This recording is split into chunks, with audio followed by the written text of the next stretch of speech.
Welcome, everybody. We are so thrilled to be hosting Joe R. Lansdale, whose new collection of Hap and Leonard stories, Born for Trouble. These are previously uncollected stories featuring Hap and Leonard. We're so excited to have you, Joe. We're so excited that you signed copies of this for us, available now at the Mysterious Bookshop.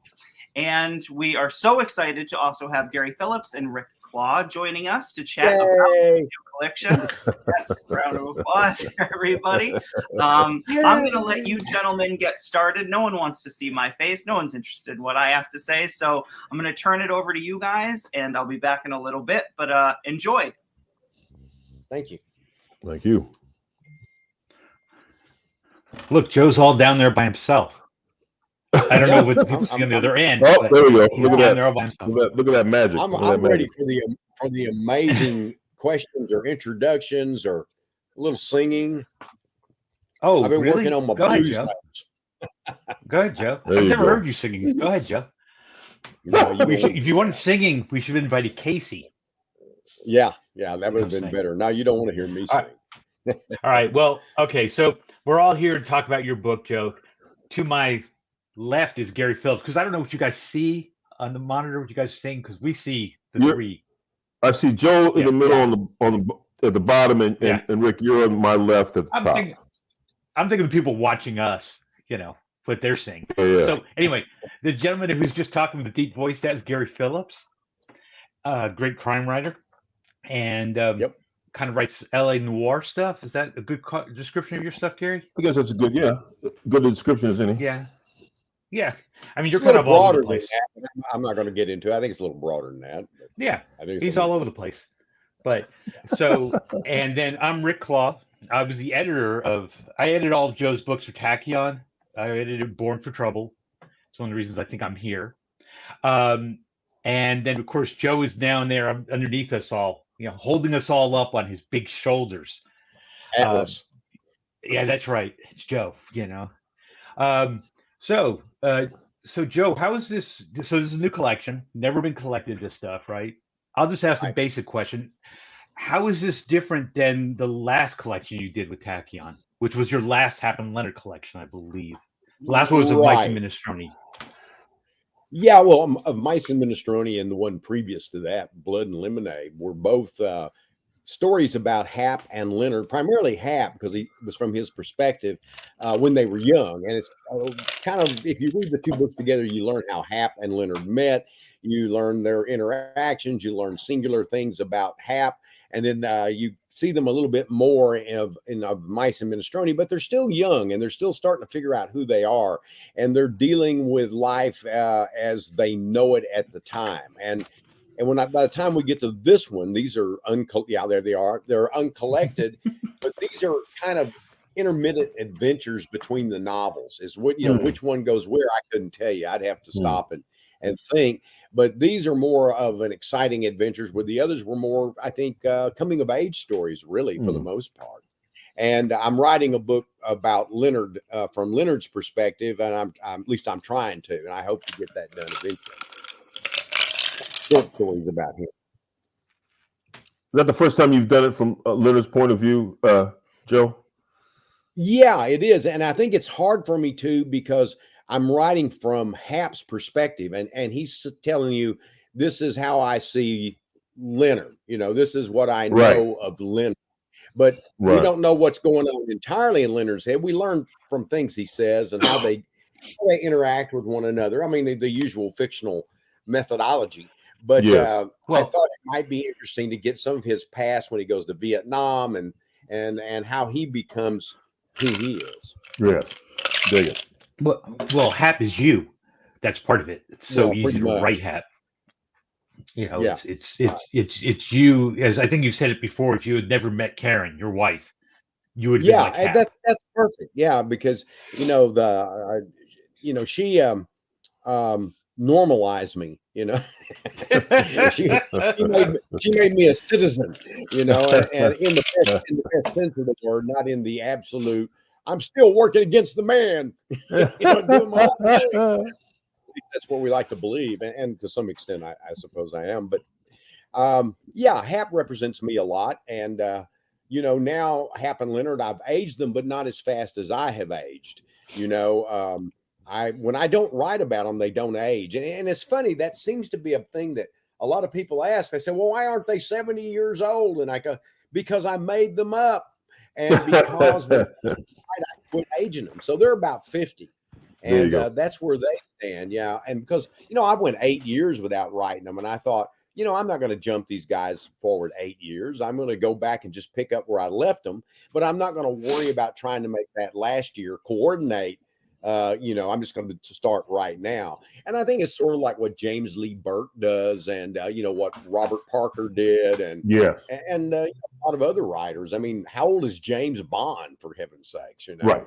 Well, exactly. Those things are material. Yeah. And I do age them and I may eventually age them out. I don't know. I don't know yet. By then they'll look like me and Gary.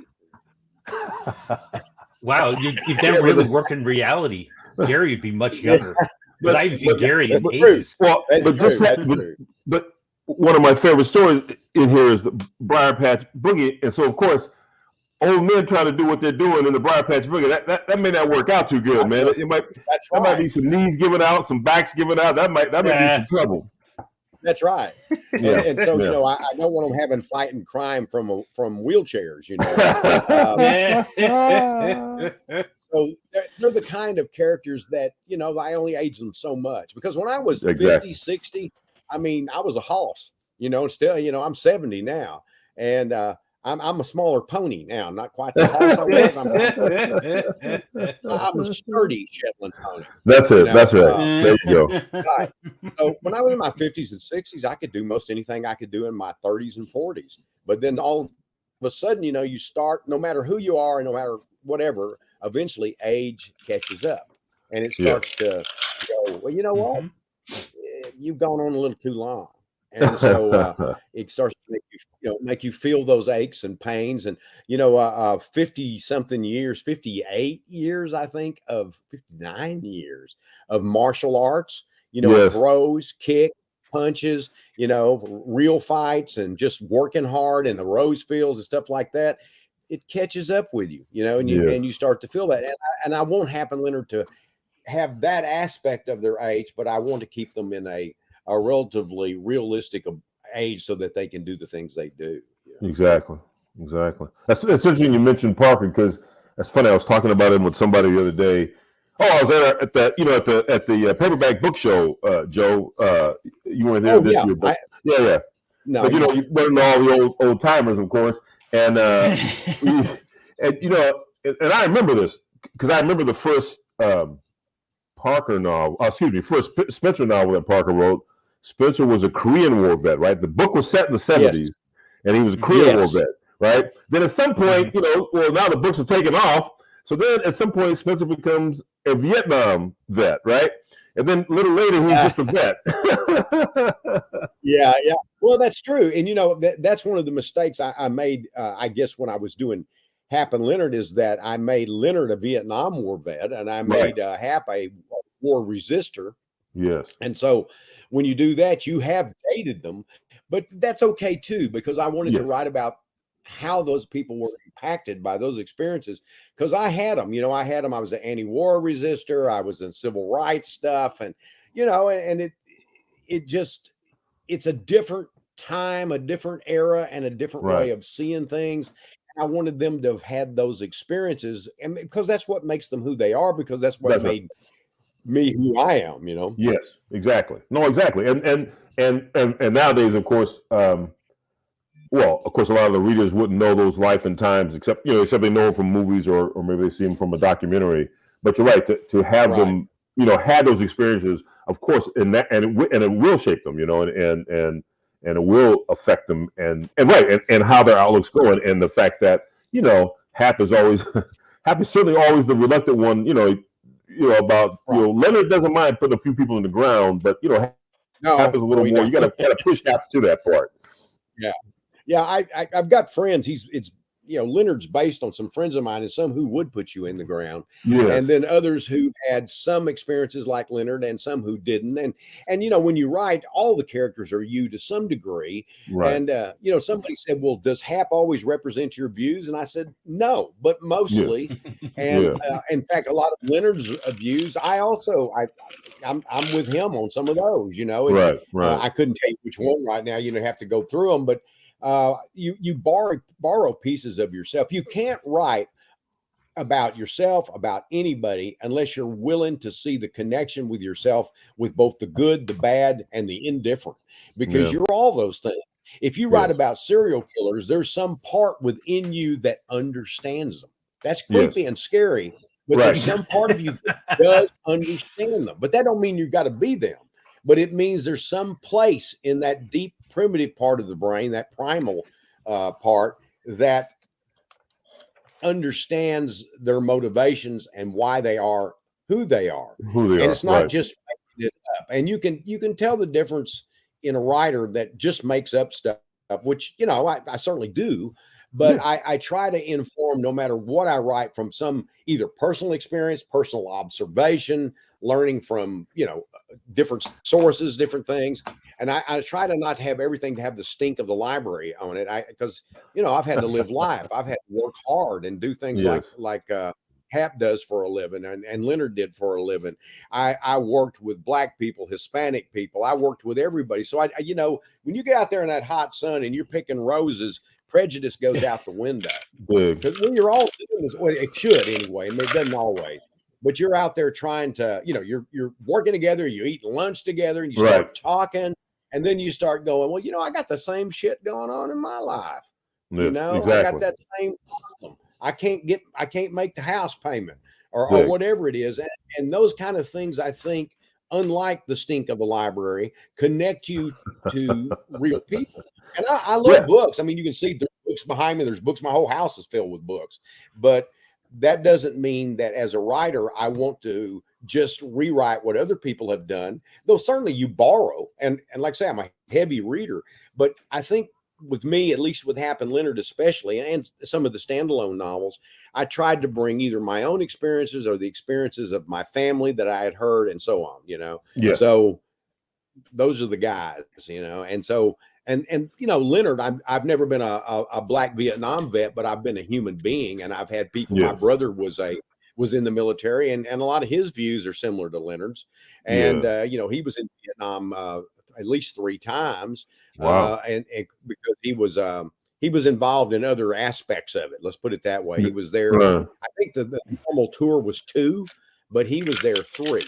Wow. And so I borrow from that, and I have friends that are that have been there, that are Black or white or whatever, and so you steal from them. Exactly. When they tell you things or they tell you how they feel, you steal from them. And what you start finding, no matter what your sexual orientation, what color your skin, if you're male or female, trans, whatever, you're connected. You really do understand the people if you're willing to try. You're not going to please everybody when you write or get everybody's take on something right, but we're more connected than we're disconnected if we're really honest. Well, I agree. I think if you can take it in, points of view that you don't agree with, ways of looking at life, but at least understand that, well, okay, this is what, this is the perspective they're coming from. And you're right. I mean, I think you got to take that in and to some extent, obviously you fool around, you change it around, but then you start to put those things in the voices of your characters. Absolutely. You do that. And I hope so. Well, I think so. Yeah. I mean, I think, but not all writers do that. And by the way, there are some writers who write what I call segregated fiction. They feel I can't write about this kind of person because I'm not that kind of person, or you shouldn't write about that kind of person because you're not Black or you're not gay or whatever. And, you may get some things wrong, but sometimes you're only wrong from their perspective. Because the mission of a writer is to do the best they can to tell stories and to be sure to offend somebody. If you're not offending somebody, you're not doing your job, because writing is not that pretty manners. If you just want something that's pleasant, light all the time, I have nothing against that, but that doesn't that, you know, I even like that from time to time, but that doesn't mean that's what I should write all the time, you know.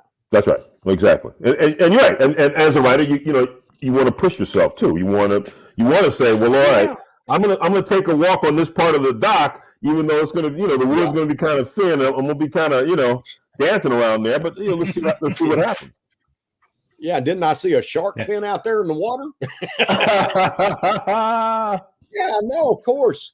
I mean, I think that's it. I mean, writing is about trying to be honest, and you know, that doesn't mean you always are, because we probably all have, you know, we all nod, even Homer nodded, and what we're trying to do is be honest with ourselves, to give characters who have honest opinions, honest weaknesses, and honest strengths. That's all you can do, you know. And most people, all people, are a mixture of this or that. You know, there's a line that runs like this, and if you stand on this side of the line, you're considered a good person. If you stand on this other side of the line, you're considered not a good person. And so that step is about that thin.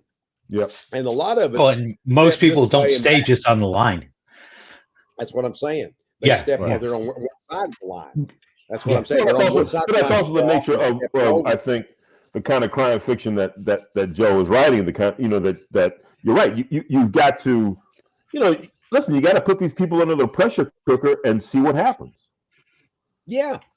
And you know, the thing too is fiction is also about trying to understand things that are not always understandable. No matter how much you can say, okay, this guy stole this because he was desperate and his, you know, maybe his wife needed an operation, or they needed money to feed the kids, whatever it is. But then there are other people that are criminals that there is no way you can wrap your head around it. But yet deep inside that primal brain, there's some part of you that's scared because you do understand. And that's what makes you scared. There's some place that's touching in yourself.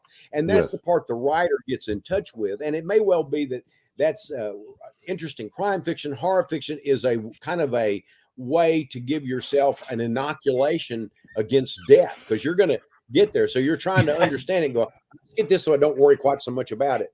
Because these other guys are dying in this book, not me. I think Stephen King said something about horror being a rehearsal for death or something like that. Yeah. I'm not sure if it was him, but someone said that. And I kind of think that's right, because you're fascinated with it, because you're fascinated with the curiosities of life. You know, why do people do things? Why, you know, and sometimes I've written fiction that walk that line, and sometimes it offends some people. And my take is, it may have, but I know what I've got in mind. And you know, it's got to be exciting and interesting for you, but it's also got to be as true as you can make it. Yes.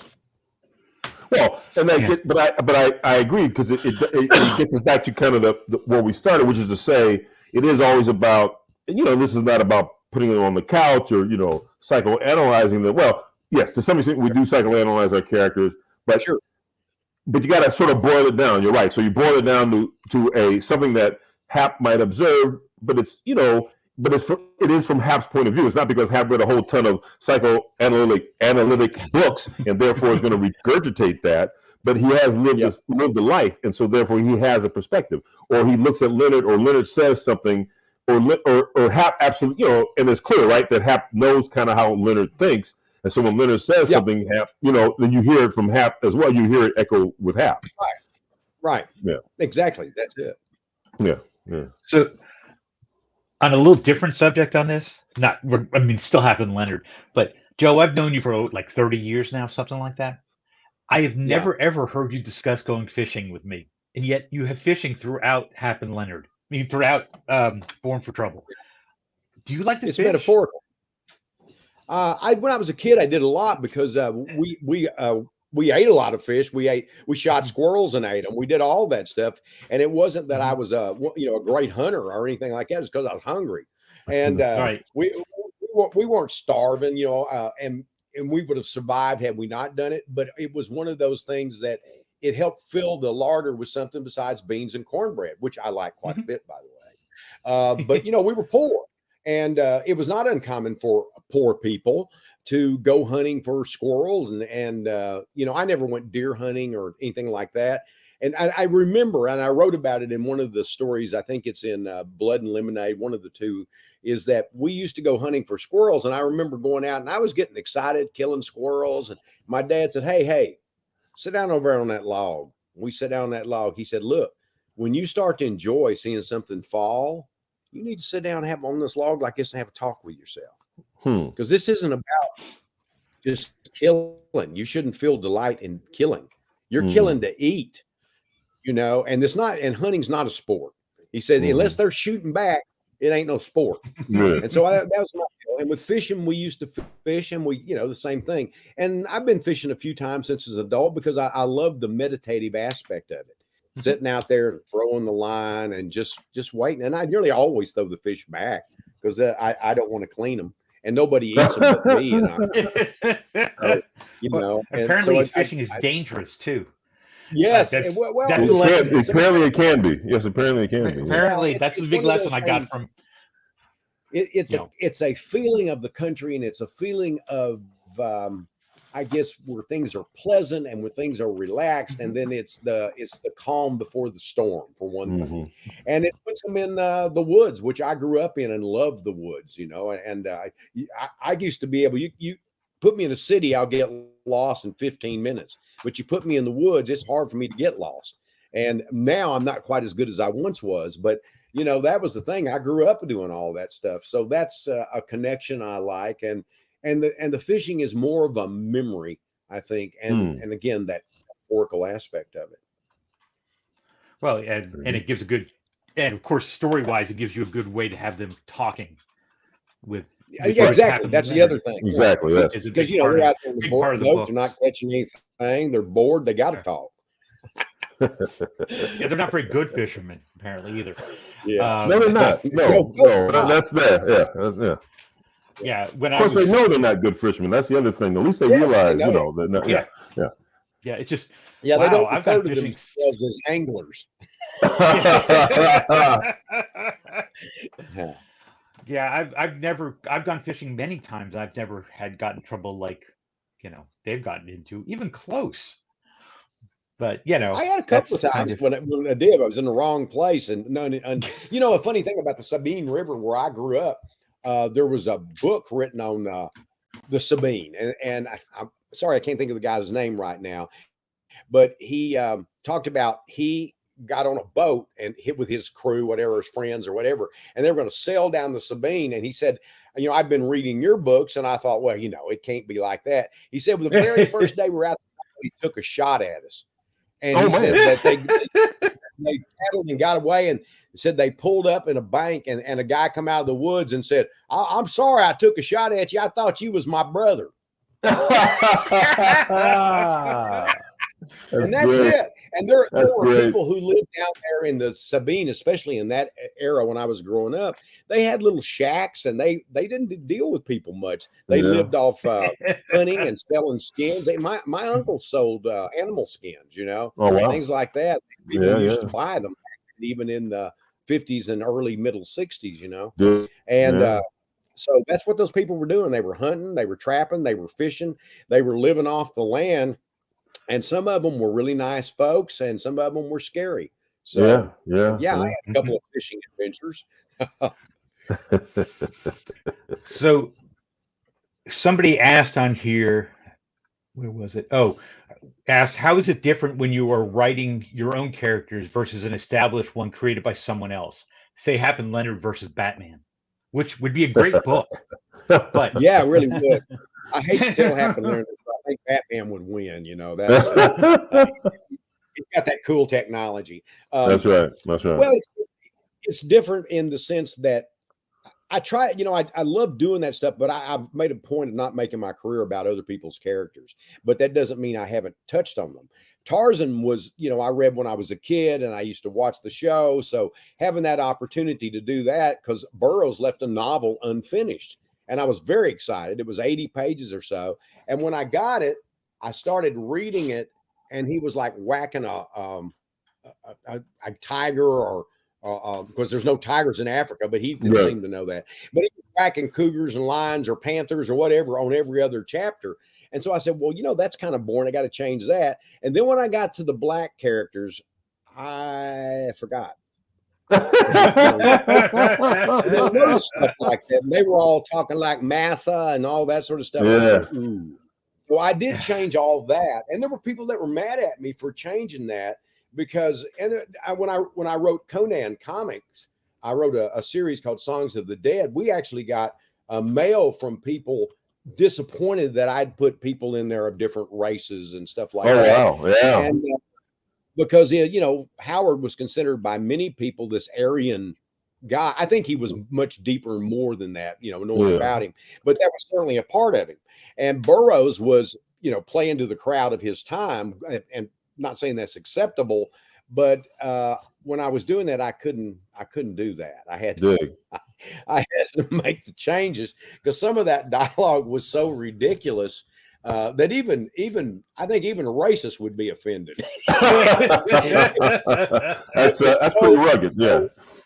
Yeah, that's pretty rugged.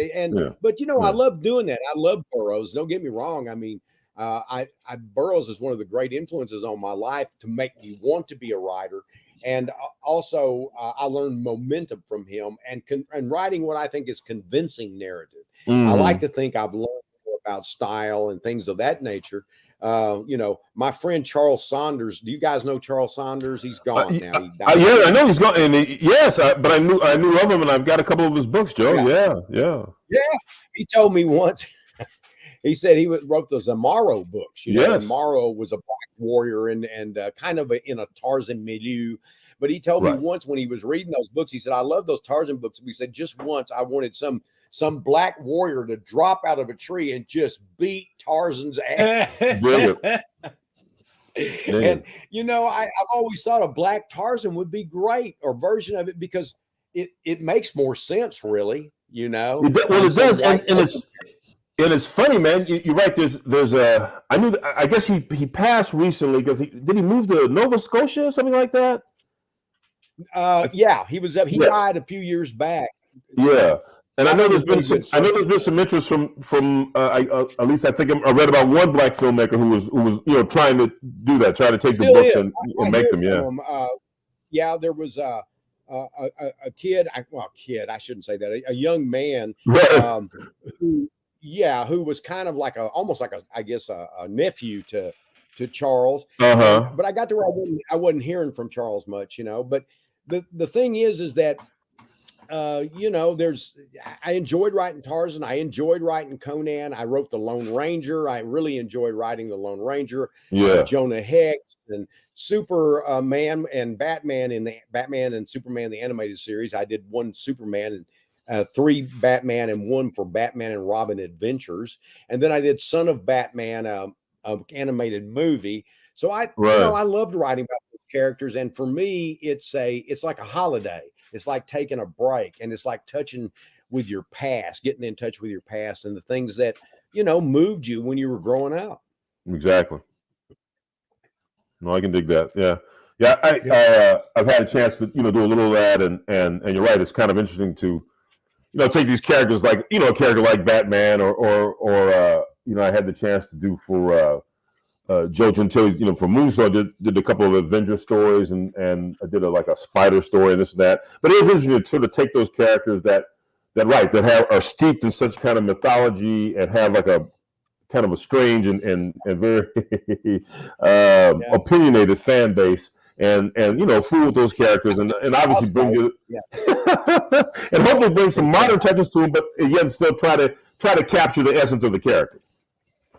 Right. Spider is a badass character. Spider he's a maniac. He was like Mike Hammer before Mike Hammer. That's right. That's very true. Exactly right. Exactly right. That's right. Yep. Somebody asked, will this new book be an audiobook? Joe? I think it will eventually. It's even possible I might do the reading for it because I own those rights to it. And, my agent, if he sells it, I'll just take the check.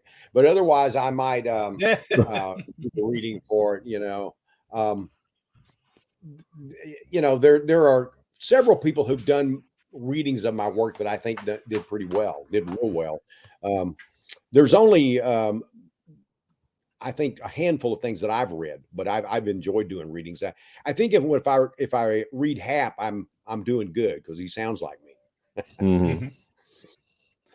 Yeah, I've never listened to any of your books on audio because I can't imagine somebody else doing it. Yeah. But that doesn't mean they're not good. Yeah, I I always know what you think mean. about it. You know, I got friends that say I started listening to him and I was expecting your voice, and I can't do that. Yeah. Yeah, you write so much your voice. Speaking of your voice, as Hap's gotten older in the books, he's become a family man. And was that the plan all along, or did it just kind of evolve? How much planning is there in the life of Hap and Leonard? There's probably not much of any. I tend to let them evolve as things come to me, or as my own life evolves. You know, I borrow from my life. I don't duplicate it, but I borrow from it. And so, you know, I started out as a poor guy working in the rose fields, and you know, my wife and I actually met when we got married when we were 21. So she was working in the rose fields with me, and so I borrowed and you know, you said it a while ago, is Hap is sort of like me if I hadn't met my wife. And he and Leonard were, you know, they were surviving. They were poor guys that grew up in an area where it was harder to break out of that. But I am a fool in that I do believe in the American dream. I just don't think it's fairly there for everybody. But I do think it's possible, and that I got it. I ended up with the American dream. You know, I get to do what I want to do, and I get paid for it. I have a family, and you know, American dream wasn't about being rich. People misunderstand that. It was about having a job that you could, you know, depend on. It was about having enough money to pay your bills and have a house, a roof over your head, food on your table, and your kids to be able to go to college. That really was the American dream, and that was the totality of it. Now, some people might get a bigger American dream, but that's what it was about. And so Hap has changed as my life has changed to some extent. And also, I think if you keep them exactly the same over a period of 30-something years, they become boring. So you want to give them new things to upset their life, to change them. And, you know, I've tried to do that.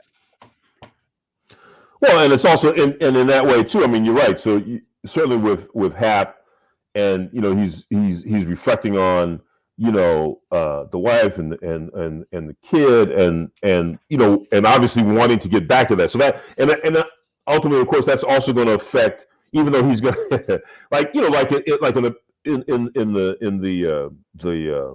Boogie short story, right, where they, you know, were, you know, the riff on the Most Dangerous Game, where yes, you know, Hap is kind of more drawn into it than Leonard, but they're both going to do it. But, you know, but it is clear that there are more things at stake, or at least psychologically, seemingly at stake for Hap than for Leonard.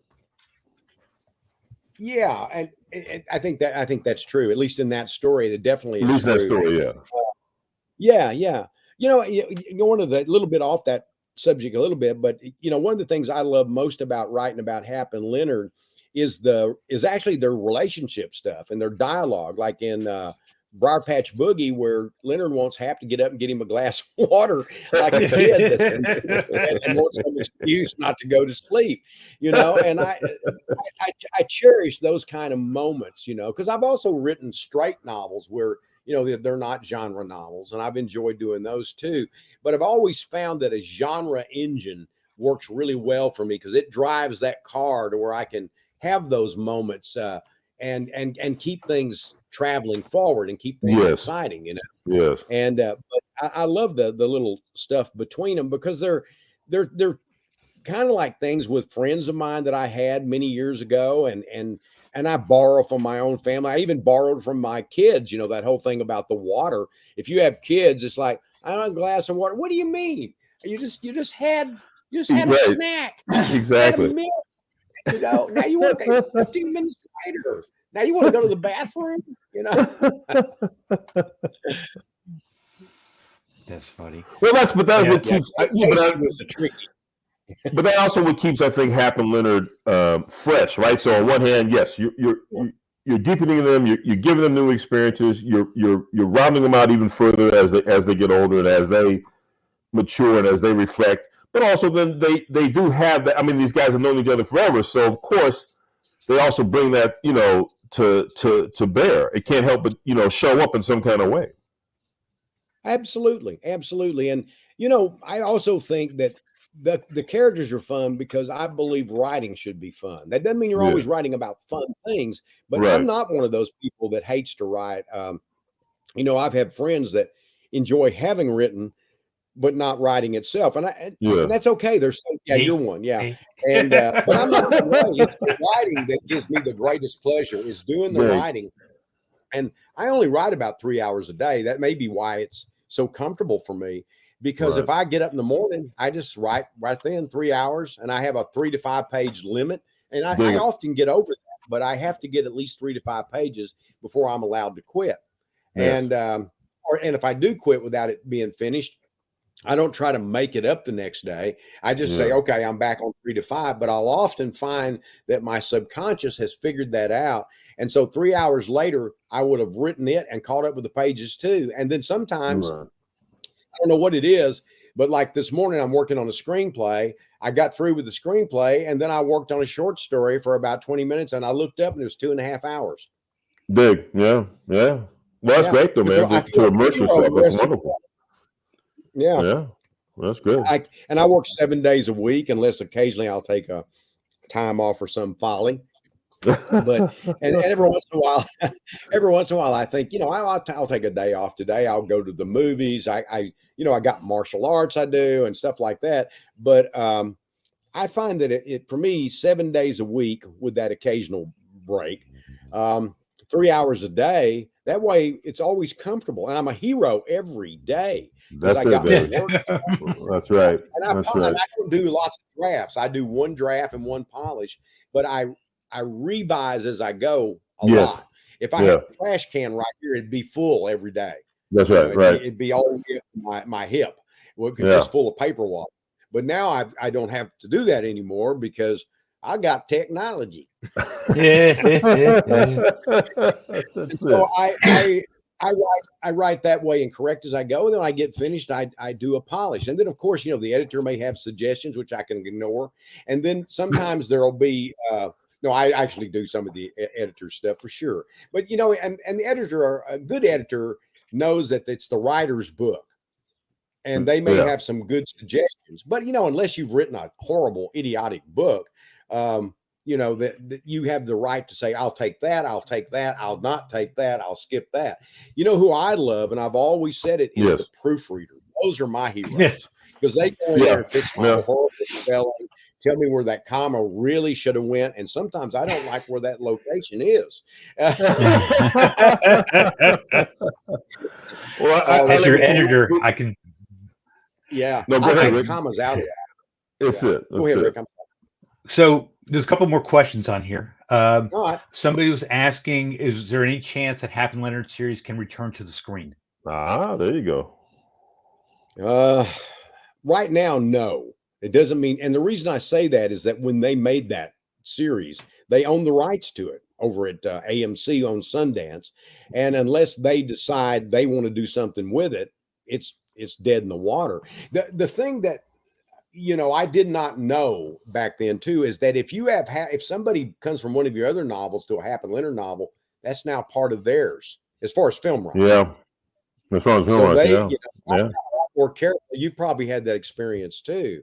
So you think, oh, it's cool, I'm going to make this one big universe, and they go, well, now we own your whole damn universe, and so Yeah. you got to be careful. And you can get what they call carve outs, where you Right. say, I want, or I'll borrow this character, but you guys have got to let that out before I sign that. And I Big. did that with Jim Bob, Yeah. and they made the movie Cold in July, and then they made the series. But I had to get a carve out on that, and because my previous contract didn't allow that, and then that contract expired 2 weeks before Hap and Leonard started shooting, so I was able for my new agent to renegotiate a new contract, which contained that thing. And it's my fault that it was there in the first place. I should pay. And plus, not no one actor is carved in stone as a character, but still, I mean, Michael Williams is no longer with us, and and he was just. he's just such a wonderful interpretation of Leonard. I mean, it's just, yeah. Sure. Sure. Yeah. Yeah. I mean, there can be other interpretations, and yes, absolutely. And certainly can. And same way with Hap. I love James Purefoy in that role, but of course, there can be other interpretations. Right. But you just reminded me, poor Michael. Bless his heart. I'm shocked, but I'm not surprised. I kind of thought that might be coming. Yeah. Oh man. Yeah. And what was the other thing that? Oh, there's more. There's several questions on here. So somebody asks talks about how good you are about writing place. They feel like your use of place as character is exceptional. Right. And they want to know, how have you cultivated that in your writing? I wish I had some kind of answer for that, other than the fact that I grew up here and I hear the voices of the people I know. I have those experiences that we referred to earlier, and I think it's just developed naturally over time. When I first started, I tried to write about New York and Los Angeles, and I was terrible because at that point in time I'd never been there. I'd been out of state because I'd been all the way to Oklahoma and Arkansas, but but I didn't have a lot of stuff. Now I've been everywhere, but I still feel more comfortable. I don't feel that I have to do it exclusively, but I feel more comfortable with East Texas because it's what I know, and that's what I write. I remember one editor writing me back when I sent some of my first East Texas stories in, and he said, "Why don't you write about someplace real like New York or Los Angeles?" The kind of note I wrote him assured I would never sell anything to him. That's right. Yeah. And now there's people copying me. There's people copying me that aren't even from East Texas. So, you never know what's going to happen. I'm going to answer the next question for you. As a person who's edited an anthology with you, Todd Mason asked, likely to be editing any more anthologies? And the answer is no. But then you say no every time you edit one, and then you end up editing another. So that's the answer. You don't know. That is the answer. But you don't plan to. Yeah. No, I don't have any plans to right now. I'm waiting for Gary to ask me to do one together. Then we'll do one. There we go. That's it. There we go. Yeah. Now we're talking. Now we're talking. Yeah. All right. Oh, he did that. The Black Pulp was a great anthology. And you have a story. That's right. Yeah. Yeah, it was a great anthology. Yeah, it was a very good anthology. Fun. Yeah, that was pretty cool. That was pretty good. We had a lot of fun. Yeah. And we had a lot of fun because we took, the pulp tropes as we were talking about them and kind of reinvented is not the word, but we certainly reimagined them, right? We reimagined them. Yeah. Yeah. We got on the other side of them. Yeah. Exactly. All right. Well, I'm going to skip. Casey seeded a couple of questions in here, but I'm going to skip those for just a second. Casey has a question. Somebody asked, I haven't read Hap and Leonard yet. Is this a good jumping in spot? I don't know how to answer that. Do you think it is? I mean, maybe. Yes. Yeah. No. Yes. You tell them yes because it'll sell a book. What are you kidding? Of course, you tell them yes. Yes. Of course. Yeah. There's nothing better. That's right. Nothing better. One of the strengths of Hap and Leonard is that you don't have to read them in order. That's true. To enjoy them. You get more enjoyment if you read them in order. But you don't have to. What I would say is the novel is a different experience than the novellas, in the same way that the early short stories about them are a different experience, but you never feel like you're not reading about somebody else.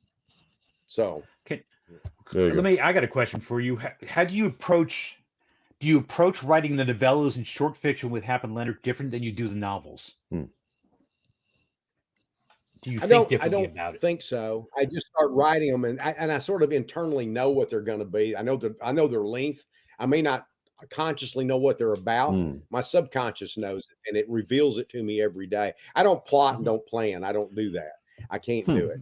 And so to me, it's kind of whatever I write, it's a new experience every morning. My wife said it's when I'm not writing that it's a new experience every morning.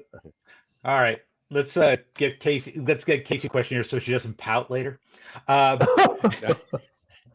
This is my daughter. Yeah, I know. That's why I can say. But not everybody knows. So both you guys write about the '60s. What makes this time special for each of you enough that it makes it into your work?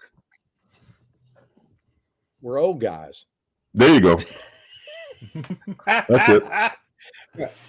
She knows the answer. No, I think that it is our formative period, and like if Casey looked back, she would probably look as the 80s and 90s as her formative period. And I think that you're drawn to that because it's when you're first learning about life. It's when you're first learning what's going on. And it's when you first start learning the lies of life. And yet you also learn the glory, the wonders of life as well, I think. Because, when I was growing up, there's certain things I thought to be true. When I got a little older, I found out that wasn't true, and that's one of those things that every generation has, is learning something that you thought was, first of all, you find out life isn't fair. That's one of the first things you That's true. But I think it's that coming of age aspect that all of us have. And even if we don't write about that, and I often have, it still informs what you do. Though anything you write, if you're writing about another planet, if you're writing about the future, you're writing about time travel, you're writing about now. Because you're always writing about the time in which you exist and which you write. Because you can't not do that. Because it's your perspective. And when you try to do futuristic things, you're still going to find that there's certain things that are very, very similar to what you know, and they may or may not be like that in the future, but it is informed by your own experience. And I think that's impossible to get away from. When you're writing, like when Invasion of the Body Snatchers, although Jack Finney claimed otherwise, I think he was writing about the fear of the commies, and all of that, and being afraid of, and I think the reverse of it too is being afraid that you're going to be branded as that, because somebody doesn't like you, or you're going to have that whole McCarthy thing put on you. So I think that was in the air, and people write about it. I think political and social issues of the 50s and 60s have been in a lot of my work, but also now too. And you even though you throwback, you always are writing about now. That's true. And I'll say this too, and it's something that Joe had mentioned earlier, which is, my new novel set in '63 in LA, and I mean, I was just a kid. I was really just a kid then, but nonetheless, it's a period that I can look back on because my dad and all that went through that. And then also, it's like when I write about the '30s, maybe because I watch all these movies about the set in the '30s and read all these old pulp novels, but I never feel like I'm in foreign territory for some reason, even though it's a time period that I never lived. But it also reflects, like, when I was coming up, my dad, who came of age in the Depression and all that. So it's all these stories that I heard as a kid coming up, right? So him and his buddies would sit around playing dominoes and drinking beer. Well, of course. So all that stuff just got soaked into me. So it just naturally then sort of, bubbles back out in some kind of form. Absolutely. Yeah. I get that. And, I write about the 30s almost like I know it, because my dad was like 42 when I was born, and I was born in 51. And so his experiences were, he was born in 1909, my mother in 1914. And my grandmother had come to Texas in a covered wagon. She saw Buffalo Bill's Wild West show. And so those things were all part of my life, and I was constantly informed. So I feel comfortable writing about all those from the Old West on up to now. Right. Yeah, exactly. So you can't learn everything by Google, kids. Go ahead, Gary. Well, I'm just saying that there's something to be said for these lived experiences of our folks and friends and colleagues. That's what to me helps to inform the writing. And yes, Google is great for finding a fact or some factoid that I know I'm going to get wrong because my memory's shot to hell. But in terms of like that emotional stuff, you can't get that unless you get it from stories. Yeah. Right. Yeah. Yeah. When you hesitated there, I thought there was going to be from you that profound understanding of the matter and reason of life. And so I was waiting. Great. You were interrupted. Now we'll never know. That's right. Now we'll never lose it. Yeah. Gary, I saw him go, I got it. I know. Oh, shoot. But it's eluded me once again. All right. Well, I just want to thank you, Joe, and you, Rick, and you, Gary, both, all of you, so much for such an incredible conversation. One of the best virtual chats I think we've ever had here on the Mysterious Well, of Bookshop. course it was. I was enthralled throughout. Yes, that's right. So, thank you all so much. As we mentioned, signed copies of Born for Trouble are available at the Mysterious Bookshop right now. So order one if you haven't already. And we want to welcome you will be disappointed. You will not be disappointed. We want to welcome all you gentlemen back anytime you want to do an event with us. So please be in touch. Thank you all so much. Have a great evening, and we'll see you all. Thank you for having us. All right, y'all. Thanks for having us. Bye. Thanks for everybody coming. All right. See you, Joe. See you, Rick. Bye. Bye. Good night. Why don't I get out of here?